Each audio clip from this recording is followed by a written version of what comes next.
Hello student, good morning. कैसे हो आप सब? आप सबका एक बार फिर से स्वागत है आपकी अपनी ऑनलाइन क्लासेस में।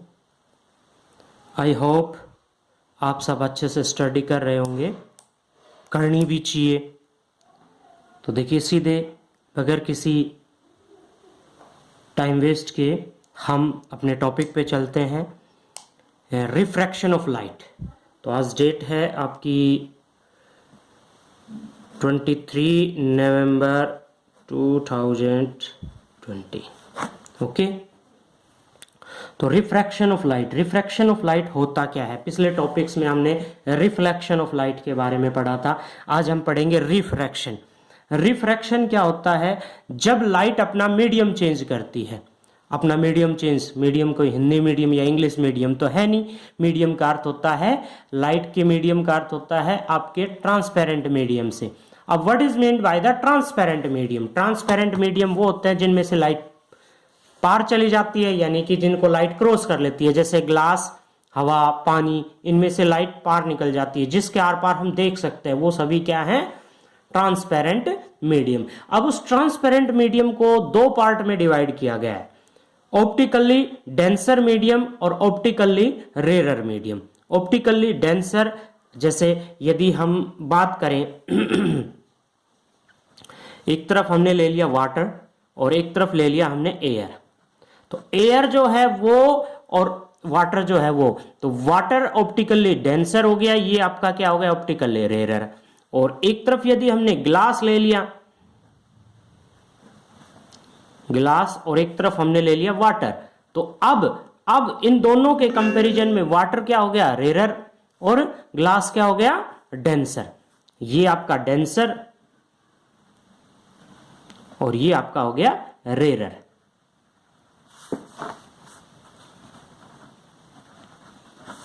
इसी तरह ये डेंसर, ये रेरर।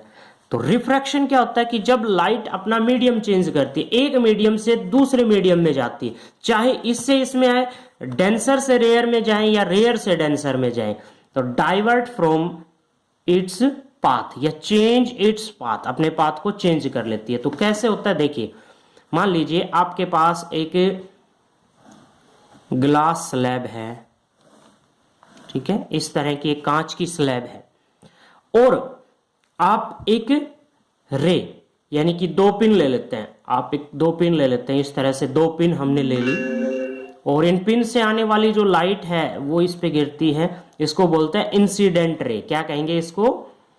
Incident ray. और इस पॉइंट पे एक परपेंडिकुलर ड्रा कर देते हैं। जब अपना मीडियम चेंज कर रहा है तो उस पॉइंट पे एक परपेंडिकुलर ड्रा कर देते हैं, उसको बोलते हैं नॉर्मल। जब रे, इंसिडेंट रे, अपना मीडियम चेंज करेगी, किस में जाएगी? रेरर मीडियम से डेंसर में, रेरर से डेंसर में जाएगी, तो bend towards the normal, normal की ओर मुड़ गई। इसको जाना सीधा था लेकिन ये बेंड होगी। This is the law of refraction कि when ray travel from rare to denser, rare से डेंसर में जाती है तो बेंड टुवर्ड्स द नॉर्मल। अब जैसे यहां पे डेंसर मीडियम है और या फिर रे जो है इस डेंसर से बाहर निकलेगी तो bends away from the normal, normal से परे हट गई। और ये जो एंगल है ये एंगल ऑफ इंसिडेंट, ये एंगल ऑफ रिफ्रैक्शन। सिमिलरली इसको अगर हम करते हैं तो ये और ये दोनों बराबर होंगे, तो इसको हम आई कंसिडर कर लेते हैं। वैसे होना चाहिए ये एंगल ऑफ रिफ्रैक्शन। और एक जो है रिफ्लेक्शन का लॉ क्या है आपका कि when ray travel from rarer to denser it bends towards the normal, when ray travel from denser to rarer it bends away from the normal। तो देखिए, ये जो पिन थी, हमने ये जो पिन ली थी, इन पिन को अगर हम देखेंगे यहां से तो ये सभी पिन आपको एक लाइन में दिखाई देंगी। किससे देखेंगे? इस ग्लास स्लैब के अंदर से देखेंगे तब।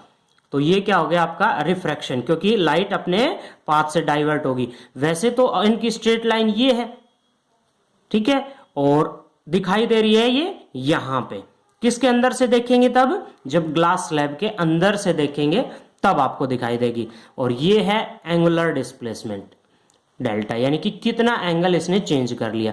इसको बोल देते हैं ये परपेंडिकुलर डिस्टेंस। यदि यहाँ पे ड्रा करें तो लेटरली डिस्प्लेसमेंट, कि लेटरली कितना डिस्प्लेस होगी ये जो रे है, ये अपने पॉइंट से कितना डिस्प्लेस होगी। जैसे इस पॉइंट का नाम एल रख दे एम, तो L M is the lateral displacement. ये हायर क्लासेस में आता है, 10th क्लास में नहीं। तो यहाँ पे 10th क्लास में क्या आता है, वो आता है स्नेल्स लॉ। अब क्या होता है, जैसे मान लीजिए ये यहाँ पे क्या है एयर, और एयर का रिफ्रैक्टिव इंडेक्स हमने ले लिया म्यू1 या n1 भी ले सकते हो, आपकी बुक के अंदर है n1 तो आप n1 भी ले सकते हो, और इसका रिफ्रैक्टिव इंडेक्स है म्यू2, और इसकी multiplication sine mu one sine i is equal to होगा म्यू2 साइन आर। इसको नीचे ले आए हम तो sine i by sine r is equal to होगा म्यू2 अपॉन में म्यू1, और this is called Snell's law. इसको हम क्या कहते हैं, स्नेल्स लॉ। स्नेल्स लॉ, इसको क्या कहते हैं हम, स्नेल्स लॉ, स्नेल्स का नियम। ओके, और अब आपके दिमाग में क्वेश्चन आ रहा होगा कि ये जो म्यू1 यू जैसा अक्षर हमने बना दिया, ये है क्या, ये लाइट की स्पीड का रेशियो होता है। अब क्वेश्चन ये भी आता है दिमाग में कि लाइट अपने पाथ को डाइवर्ट क्यों करती है जब एक मीडियम से दूसरे मीडियम में जाती है। आपके माइंड में ये क्वेश्चन आना चाहिए कि क्यों आती है, तो उसके पीछे कारण है वेलोसिटी, कि जब लाइट अपने मीडियम को चेंज करती है तो उसकी वेलोसिटी चेंज हो जाती है। When light change its medium, तो म्यू रिफ्रैक्टिव इंडेक्स किसके बराबर होता है, speed of light in medium 1 to the speed of light in medium 2। तो रिफ्रैक्टिव इंडेक्स क्या होता है, दोनों मीडियम में लाइट की स्पीड का रेशियो। तो इसको हम क्या लिख सकते हैं, Snell's law sine i by sine r is equal to mu two mu one, refractive index of medium 2 with respect to medium 1। Okay, तो ये हमने पढ़ा refraction of light, refraction of light. ठीक है, तो एक और आ जाता है डिफ्रैक्शन ऑफ लाइट, आपके सिलेबस में नहीं है बट पता होना चाहिए डिफ्रैक्शन ऑफ लाइट। डिफ्रैक्शन का अर्थ क्या होता है, लाइट का बैंड हो जाना। तो देखिए डिफ्रैक्शन का अर्थ क्या होता है, जैसे मान लीजिए आपके पास एक कार्डबोर्ड है गत्ता, ठीक है, आपने उसमें एक छेद कर दिया, ये छेद कर दिया, और यहां से आप लाइट का फोकस डालते हो, किससे, बैटरी से। ये आपके पास एक बैटरी है, टॉर्च है, ठीक है, टॉर्च से इस पे फोकस डालते हैं ऐसे, तो इस छेद में से लाइट निकलेगी और यहां पे लगा देते हैं एक स्क्रीन। तो आपके माइंड में एक क्वेश्चन आ रहा होगा कि यहां से सीधा सीधा लाइट यहां जानी चाहिए, लेकिन होता क्या है कि लाइट यहां से बेंड हो जाती है और लाइट इतनी दिखाई देती है स्क्रीन के ऊपर, मैक्सिमम इंटेंसिटी बीच में होती है। तो this phenomena is called diffraction. इस फिनोमिना को हम क्या कहते हैं, डिफ्रैक्शन, लाइट का बेंड हो जाना क्या कहलाता है, ये डिफ्रैक्शन ऑफ लाइट। ओके, यहां पे हमने और भी बहुत सारे फिनोमिनाज देखे होंगे अपनी लाइफ के अंदर, कि जैसे किसी टब में आप एक सिक्का डाल दो और ऊपर से जब आप देखते हो तो वो सिक्का उठा हुआ दिखाई देता है, सिक्का उठा हुआ दिखाई देता है। यहां से जब आप देखते हो तो सिक्का एक्चुअल तलैटी से उठा हुआ दिखाई देता है। This is the phenomena of refraction of light. और आप पेंसिल डाल दो किसी भी टब में जिसमें पानी भरा हुआ है, या ग्लास में पेंसिल डालोगे तो पेंसिल भी आपको मुड़ी हुई दिखाई देती है। ये आप करके देख सकते हो अपने घर पे, पेंसिल, पेन, स्टिक कोई भी लेके आप जब देखोगे इसको तो आप क्या देखोगे कि वो पेंसिल, वो पेन, स्टिक मुड़ी हुई दिखाई देती है। तो this phenomena is called refraction of light. ये किसके कारण होता है, रिफ्रैक्शन ऑफ लाइट के कारण। ओके, तो अभी हमने refraction through the glass slab पढ़ा, ग्लास स्लैब के अंदर से रिफ्रैक्शन पढ़ा। ठीक है, अब हम पढ़ेंगे किसके बारे में, कि स्फेरिकल लेंसेज, यानी कि ये कहें हम लेंस क्या होता है, लेंस, क्योंकि जैसे हमने मिरर के केस में पढ़ा था स्फेरिकल मिरर्स, तो उसी तरह से यदि इस ग्लास स्लैब की जगह पे हम ऐसा सरफेस ले लें जो गोलाकार हो, ठीक है, तो उनको क्या कहेंगे हम, lens. Lens, what is mean by the lens. यहां पे हम लेंस के बारे में स्टडी करते हैं आगे।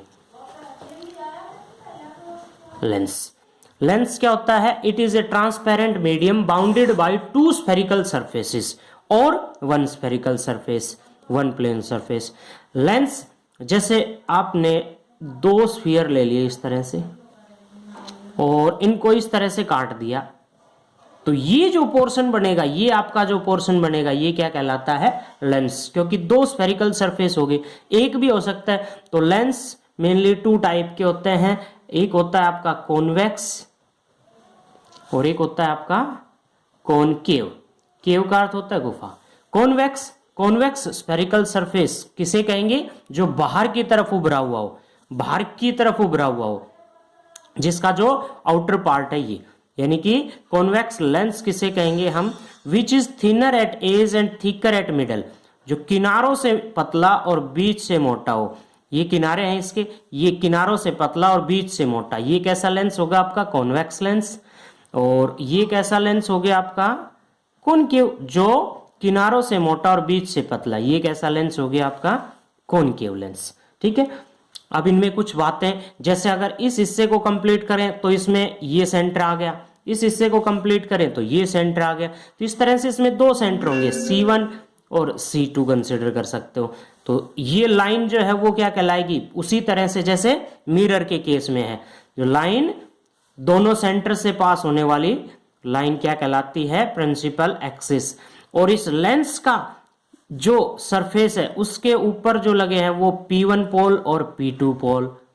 ठीक है, और लेंस का मिडल पार्ट जो है वो क्या कहलाता है, ऑप्टिकल सेंटर, CO अक्षर से डिनोट कर सकते हैं। सिमिलर इसके अंदर भी यही है कि आपका जो लाइन इसके सेंटर से पास हो रही है वो प्रिंसिपल एक्सिस, और जो लाइन सेंटर से पास हो रही है वो प्रिंसिपल एक्सिस, ये ऑप्टिकल सेंटर, ये पोल इसके, इस तरह से हम ले सकते हैं। अब करते हैं इसके अंदर किस तरह से इमेज बनती है। तो जब पैरेलल बीम ऑफ लाइट किसके पैरेलल, प्रिंसिपल एक्सिस के पैरेलल कॉन्वेक्स लेंस पे गिरती है, तो देखो लेंस के अंदर रिफ्रैक्शन होता कैसे है, लेंस में रिफ्रैक्शन कैसे होता है, लेंस का रिफ्रैक्शन हम देखते हैं। मान लीजिए ये आपका डेंसर मीडियम है, आप 12th क्लास में पढ़ोगे इस तरह से, when ray travel from denser rarer to denser for convex spherical surface, ये इसका सेंटर ले लिया। अब इधर आपका पूरा डेंसर मीडियम है, इधर आपका पूरा डेंसर मीडियम है, यानी कि केवल ये हिस्सा आपका जो है वो कैसा है, स्फेरिकल, इधर वाला स्फेरिकल नहीं है। तो यहां पे हम सेंटर ले लेते हैं, रे आती है यहां से, मान लीजिए ये पैरेलल बीम ऑफ लाइट आई इस तरह से, तो जब रे अपना मीडियम चेंज करती है तो उस पॉइंट पे नॉर्मल ड्रा करते हैं। और अब लेंस के केस में नॉर्मल कौन सा होगा, तो जो सेंटर से पास होगा, ये वाली लाइन रेडियस, क्योंकि आपने पढ़ा हुआ भी होगा कि रेडियस जो है वो सरकमफ्रेंस पे क्या होती है, परपेंडिकुलर। तो ये angle of incident, when ray travel from rare to denser it bend towards the normal, normal की ओर मुड़ जाती है। ठीक है, तो बेंड टुवर्ड्स द नॉर्मल। अब इस केस के अंदर थोड़ा सा जो हम चेंजमेंट करेंगे, वो ये रे है आपकी इस तरह से बेंड हो जाती है अंदर की तरफ। ठीक है, ये बेंड होगी। ठीक है, अब इस तरह से बेंड होगी। अभी अगर हम पूरा लेंस लेते तो देखिए डबल रिफ्रैक्शन होता है, और डबल रिफ्रैक्शन के अंदर ये रे कहां जाके मीट होगी, इस पॉइंट पे, और इस पॉइंट पे जाके मीट होगी, this point is called focus. ये तो हो गया सिंगल सरफेस पे। अगर डबल सरफेस ले रहे हैं तो ये इस पॉइंट पे जाके मीट होगी, किसके, सेंटर और पोल के बीच में जाके, सेंटर और पोल के बीच में जाके, this point is called focus. और पोल से फोकस की जो डिस्टेंस है सिमिलरली क्या कहलाती है, फोकल लेंथ, वो क्या कहलाती है आपकी, फोकल लेंथ। ठीक है, तो यहां पे हमने प्रिंसिपल फोकस के बारे में पढ़ा। तो फोकस कौन सा पॉइंट होगा, क्या डेफिनेशन दे सकते हैं फोकस की हम, the ray of light coming parallel to the principal axis, जो लाइट पैरेलल आ रही है प्रिंसिपल एक्सिस के, आफ्टर रिफ्रैक्शन, रिफ्रैक्शन होने के बाद, meet a point on the principal axis, principal axis पे जिस पॉइंट पे मीट करती है, this point is called principal focus, उस पॉइंट को क्या कहते हैं हम, फोकस। ठीक है। सिमिलरली देखो आप कॉनकेव का केस लेते हैं, तो कॉनकेव के केस में क्या होता है, आप क्या देखोगे कि रेज जो है वो अब इस पॉइंट पे आएगी, इधर इधर, क्योंकि नॉर्मल इधर ड्रा करेंगे तो बेंड टुवर्ड्स द नॉर्मल, यानी कि ये रे इधर चली जाएंगी। आप ध्यान से देखोगे तो ये रे फैल जाएगी। अब इसको हम वर्चुअली मीट करेंगे इस पॉइंट पे, तो this point is called focus. ठीक है। कॉनकेव के केस में ये फोकस होगा। इसलिए कॉन्वेक्स लेंस जो है वो एक पॉइंट पे इकट्ठा कर रहा है, कॉनकेव लेंस लाइट को क्या कर रहा है, डाइवर्ज कर रहा है, फैला रहा है। तो इसलिए इसका दूसरा नाम कन्वर्जिंग लेंस, इसका दूसरा नाम डाइवर्जिंग लेंस। कॉन्वेक्स लेंस को क्या कह सकते हैं, कन्वर्जिंग लेंस भी, और कॉनकेव लेंस को क्या कह सकते हैं हम, डाइवर्जिंग लेंस भी। यहां पे हमने लेंस के बारे में स्टडी की। अब लेंस कितने प्रकार के होते हैं, जैसे हम देख सकते हैं कि जो दोनों तरफ से हो स्फेरिकल वो कॉन्वेक्स, और ये कॉनकेव। एक तरफ से भी ले सकते हैं, एक तरफ से प्लेन, एक तरफ से कॉन्वेक्स, तो प्लेनो कॉन्वेक्स, एक तरफ से कॉनकेव, एक तरफ से प्लेन, तो कॉनकेव प्लेनो कॉनकेव, और दूसरी एक तरफ से अंदर धसा हुआ, दूसरी तरफ से बाहर निकला हुआ, कॉनकेव कॉन्वेक्स, एक तरफ से अंदर की तरफ किनारों से मोटा और बाहर से बीच से पतला, तो वो क्या कहलाएगा, कॉन्वेक्सो कॉनकेव। तो इस तरह के जो लेंसेज हैं वो अलग अलग टाइप के आप ले सकते हो। अब हम करते हैं साइन कन्वेंशंस की बात। साइन कन्वेंशंस में क्या आ जाता है, तो इस तरह से जो ऑप्टिकल सेंटर है, जैसे उसमें पोल से मेजरमेंट स्टार्ट करते थे, यहाँ पे हम ऑप्टिकल सेंटर से, ये लेंस है आपका, और लेंस के ऑप्टिकल सेंटर से मेजरमेंट करेंगे। ऑप्टिकल सेंटर से जब हम किस डायरेक्शन में मेजरमेंट कर रहे हैं, लेफ्ट साइड में, रे हमेशा आपकी इधर से इधर आएगी, रे जो है वो आपकी लेफ्ट से राइट की तरफ आएगी। यदि हम मेजरमेंट कर रहे हैं राइट से लेफ्ट, यानी कि सेंटर से अगर इधर चल रहे हैं, तो मेजरमेंट क्या लेंगे हम, नेगेटिव। और जब हम रे की डायरेक्शन में, यानी कि आप राइट साइड में चल रहे हो, तो पॉजिटिव मेजरमेंट लेंगे। जब हम क्या कर रहे हैं, ऊपर, यानी कि प्रिंसिपल एक्सिस से ऊपर मेजरमेंट कर रहे हैं, तो पॉजिटिव, प्रिंसिपल एक्सिस से नीचे मेजरमेंट कर रहे हैं, तो नेगेटिव। अब आपके दिमाग में क्वेश्चन आ रहा होगा कि ये है क्या, तो देखिए किस तरह से है। मान लीजिए ये आपके पास कैसा लेंस है, कॉन्वेक्स लेंस, ये प्रिंसिपल एक्सिस, ऑब्जेक्ट रख दिया हमने यहाँ पे, हम यहाँ पे किसी वस्तु को रखते हैं, तो यहां से जो मेजरमेंट है वो मेजरमेंट क्या कहलाती है, यू, और ये है आपके पास ए बी ऑब्जेक्ट, ये आपका सी। ठीक है। तो सी बी या पी सी जो भी आप लेना चाहो, सी बी, सी से बी जो मेजरमेंट है वो क्या आएगी, माइनस यू।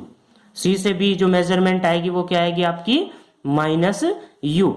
और ये कॉन्वेक्स लेंस के लिए फोकल लेंथ आपने देखी कि राइट साइड में बनती है, और कॉनकेव के लिए लेफ्ट साइड में, तो कॉन्वेक्स की फोकल लेंथ पॉजिटिव रहेंगे। ये जो पॉइंट है ये एफ, ये सी एफ, ये क्या आएगा, एफ पॉजिटिव कॉन्वेक्स के लिए। और मान लीजिए इमेज बनती है इस पॉइंट पे, एक रे पैरेलल जाती है, ये आपकी यहां से मुड़ गई, एक रे ऑप्टिकल सेंटर से जो सीधी चली गई, यहाँ पे इमेज बनी, यहां से ये डिस्टेंस, इमेज की डिस्टेंस को वी लेटर से हम डिनोट करते हैं, और वी क्या आ जाता है आपका, positive, C B dash is equal to V positive. अब यदि हम यू वी एफ ऑब्जेक्ट की डिस्टेंस, फोकल लेंथ, इमेज की डिस्टेंस, इन तीनों के बीच में रिलेशनशिप फाइंड आउट करना चाहें, इन तीनों के बीच में हम रिलेशन निकालना चाहें, तो वो क्या आ जाता है आपके पास, लेंस फॉर्मूला। जैसे मिरर फॉर्मूला आया था, उसी तरह से आपके पास लेंस फॉर्मूला भी आता है। तो लेंस फॉर्मूला क्या कहेंगे, relation between objective distance, distance of image and focal length, इन तीनों में रिलेशनशिप। तो लेंस फॉर्मूला क्या होता है, लेंस फॉर्मूला देखिए, लेंस फॉर्मूला ये आता है 1/f is equal to 1/v minus 1/u।